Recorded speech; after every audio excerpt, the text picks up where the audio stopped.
Hey, what's up everybody? It's TheHyphenate here, and today I'm going to show you guys how to use your Godox V860 Mark III as a wireless trigger to control other Godox flashes. So here I have the older version, the V860 Mark II. We're going to use the V860 Mark III to control this flash. Now you can actually control multiple Godox flashes at the same time. So this does have a built-in wireless receiver and wireless transmitter. All right, the first thing you want to do is get your V860 Mark III. Now there are three different parameters that you need to sync up with all the flashes: the ID, the group, and the channel. First, we're going to go to the menu and we're going to go down to ID. Here you can choose from 1 to 99. I'm going to go ahead and choose 90. And then here you'll see channel right above ID. Now on the V860 Mark III, it gives you up to 32 channels. Now we're going to go to channel 4, select that. And then now we're going to back out of the menu. And then the button on the bottom right corner that has a little sideways zigzag bolt, we're going to click on that once. Now you'll see here that there's a little antenna. This is for the wireless transmitter. And you'll see M, A, B, C.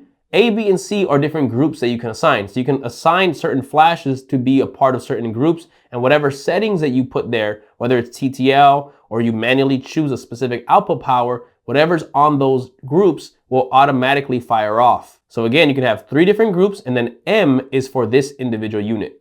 Now here you see 4 buttons, and right above them you see what they correlate to. So you see M is for this button, A, B, and C. These buttons will allow you to go into the individual groups to change the settings. So now we're done with the V860 Mark III for now. We're going to grab your other flash. For me, it's going to be the V860 Mark II. We're going to go ahead and turn this on. Now this doesn't have a menu button. The way to get into the menu here is to hold the button here on the top left, hold that down until it goes into the menu. And then now we're going to look for ID. So here we have it. We're going to set it to 90 to make sure it's the same. And then now we're going to back out of the menu. The channel settings is not in the menu. That's actually when you get into the slave mode, which allows you to have this unit be controlled. Right underneath that little bolt, click the button. Not once, not twice, not 3 times, but 4 times. You want to make sure that you're on the one that says slave and has a little wireless symbol on the top left corner. So we're going to click on the channel button here. Now we're going to want to make sure that we have the same channels we did on the V860 Mark III, channel 4, select that. So now I'm going to assign a group to this flash unit. So I'm going to click on that and I'm going to go to B.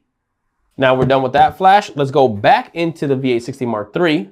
And now here, if you see the dashes next to the letters, that means that that individual group is off. If you click on one of the groups, you can turn it on. So we assigned the other flash to B. So I'm going to click on B. So here you see it's highlighted and there are dashes, meaning that B is currently off. If we click on B once again, now we put it into TTL mode, and then we can also adjust the plus or minus on the exposure compensation. But if we click it again, now we can put it into manual mode, and here we can actually manually choose the output power we want it to shoot at. So we're going to put it to 1/8 power. And generally, when you make a change on the settings on the master unit for the group, it will automatically change that same setting on the slave unit. So now you can see that my B is set to 1/8 power, and you can see that this unit is now at 1/8 power. Now sometimes the slave unit won't show the settings right away until one shot gets taken.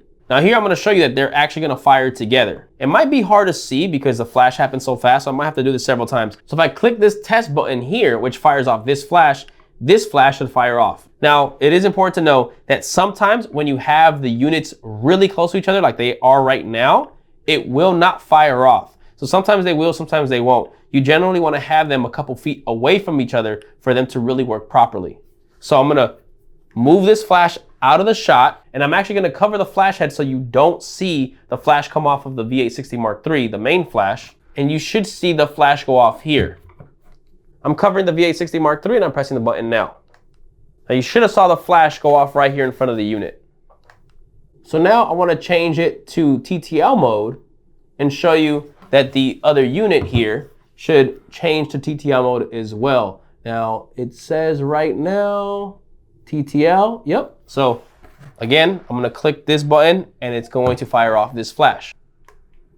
As you can see, I didn't press any button on the slave unit, just on the master unit, and it went off. One last time, you want to make sure that your channel and IDs are the same, and then your slave unit, choose your group, and then on your master unit, go ahead and change the group settings, and that'll affect the slave units. So that's how simple it is to use your V860 Mark III as a trigger for other flash units. The V860 Mark III is an incredible speedlight flash, and I highly recommend it. If you're interested in getting it, I do have links in the description where you can purchase it. It doesn't change the price that you get it at, but it does help this channel. Please make sure to drop a like on this video, drop a comment below if you have any questions, and please make sure to subscribe. I have a lot more videos coming soon. I'll catch you guys on the next one. Peace.